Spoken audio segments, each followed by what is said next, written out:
मनुष्य बड़ा आशावादी होता है, होना भी चाहिए। जब वो हर स्थान पर पराजित हो जाता है, हर मोड़ पर असफल हो जाता है, टूट जाता है, तो वो कहता है कि यदि भगवान ने एक द्वार बंद किया है तो वो दूसरा द्वार अवश्य खोल देंगे। आपके साथ भी ऐसा ही होता है ना? तो बताइए, यदि ये सत्य है तो ऐसा क्यों होता है कि कई लोग असफल होते हैं? कईयों को वो द्वार दिखाई ही नहीं देता। क्या भगवान आपके साथ छल कर रहे हैं? नहीं, भगवान आपके साथ छल नहीं करते। आपका मन है जो आपके साथ छल करता है। मन जिसमें मोह है। अब भगवान कहें या नियति, वो ना द्वार खोलती है ना द्वार बंद करती, ऐसा हमारा मन समझता है। द्वार तो सदैव खुले होते हैं, परंतु असफल हो जाने के पश्चात मनुष्य उस बंद द्वार को देखता रहता है और इसी कारण वो अन्य द्वार को ना देख पाता है ना खोज पाता है। तो सफलता पाने का मूल मंत्र है मोह का त्याग, निरंतर परिश्रम। और फिर देखिए, आपको अपने जीवन में सारे मार्ग खुले हुए मिलेंगे। मनुष्य जीवन की परीक्षा में सफल होने के लिए क्या नहीं करता?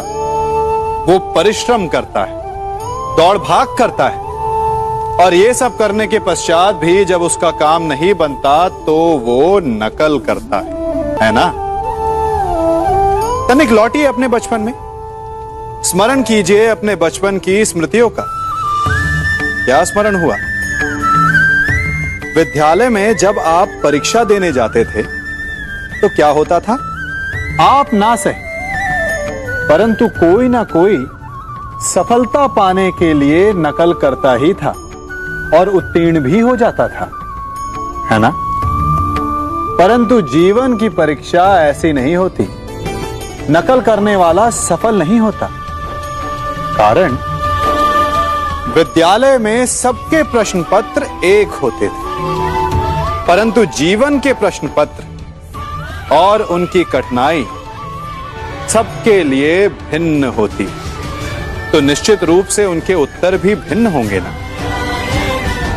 इसलिए यदि आपको जीवन में सफलता पानी है तो नकल ना कीजिए। स्वयं के प्रश्नों का उत्तर स्वयं ढूंढिए और सफलता आपकी ही होगी। जीवन में सभी केवल सफल होना चाहते हैं, केवल विजय चाहते हैं। कोई भी पराजित नहीं होना चाहता, कोई भी असफल नहीं होना चाहता, कोई भी नहीं चाहता कि उसके प्रयास व्यर्थ जाएं। यदि एक दृष्टिकोण से देखा जाए तो ये उचित भी है, परंतु असफलता में भी एक अच्छी बात छिपी होती है। कैसे? मैं बताता हूं। सफलता आपका परिचय संसार को देती है।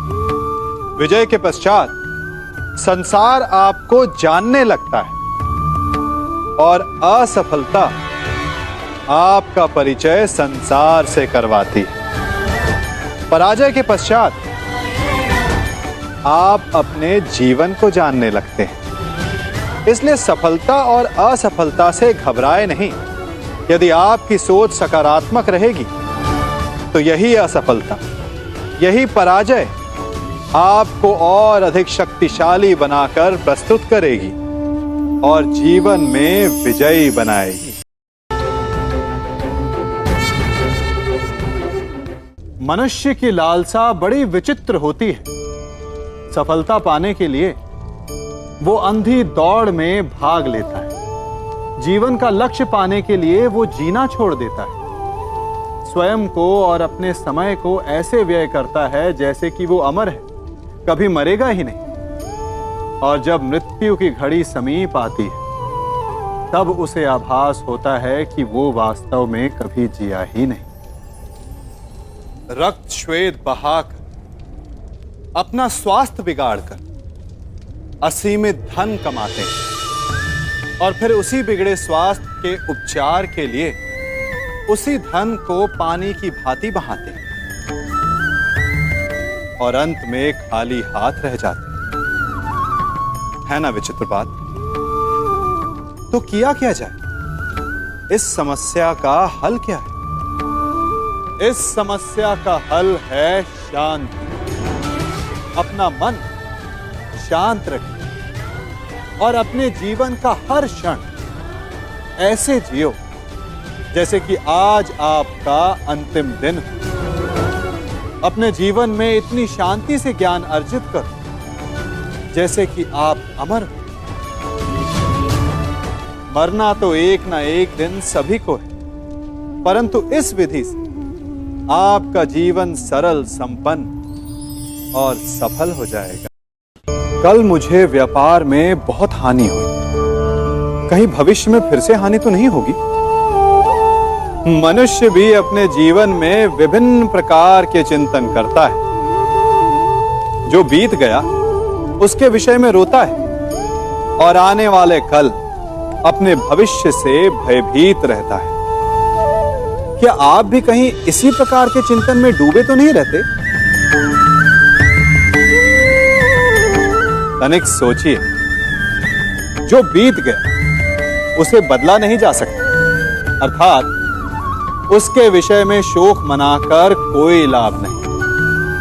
और जो आने वाला भविष्य है, जिसके विषय में कोई नहीं जानता कि कल क्या होने वाला है, उसके विषय में भी चिंता करने से कोई लाभ नहीं। यदि आपको वास्तव में जीवन जीना है तो आज, अभी में जी। यदि आपका आज संवर गया तो आपके अतीत में जो हानि हुई थी उसकी पूर्ति हो जाएगी और आपका आने वाला भविष्य भी संवर जाएगा। जीवन में हम सबसे अधिक किससे बचकर रहते हैं? किससे चिढ़ते हैं? सोचिए। उत्तर मिल गया ना। हम उससे चिढ़ते हैं जो हमसे चिढ़ता है, जो हमारी निंदा करता है।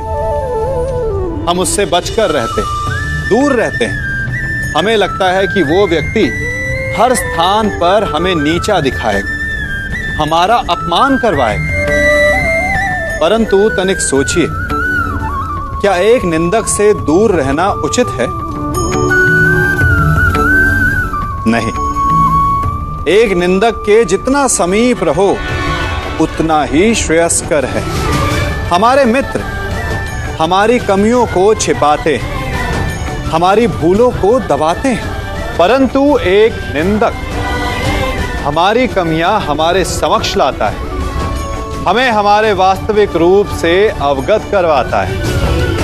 अपनी कमियों को समझकर हम उन्हें सुधार सकते हैं, अपने व्यक्तित्व को संवार सकते हैं। इसलिए निंदक के लिए अपने मन में बैर नहीं, सम्मान और धन्यवाद का भाव होना चाहिए।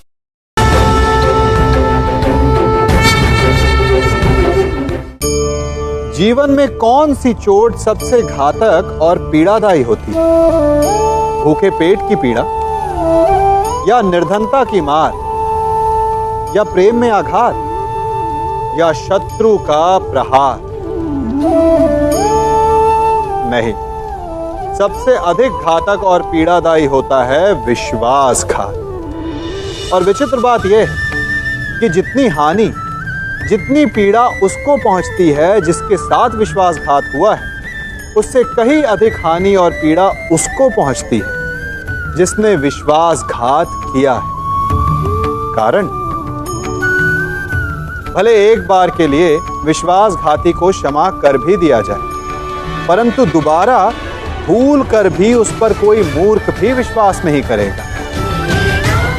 विचारिए, विश्वास जीवन की आस होती है और एक विश्वासघाती न केवल दूसरों के जीवन में अपितु स्वयं के जीवन में भी विष का वास कर लेता है।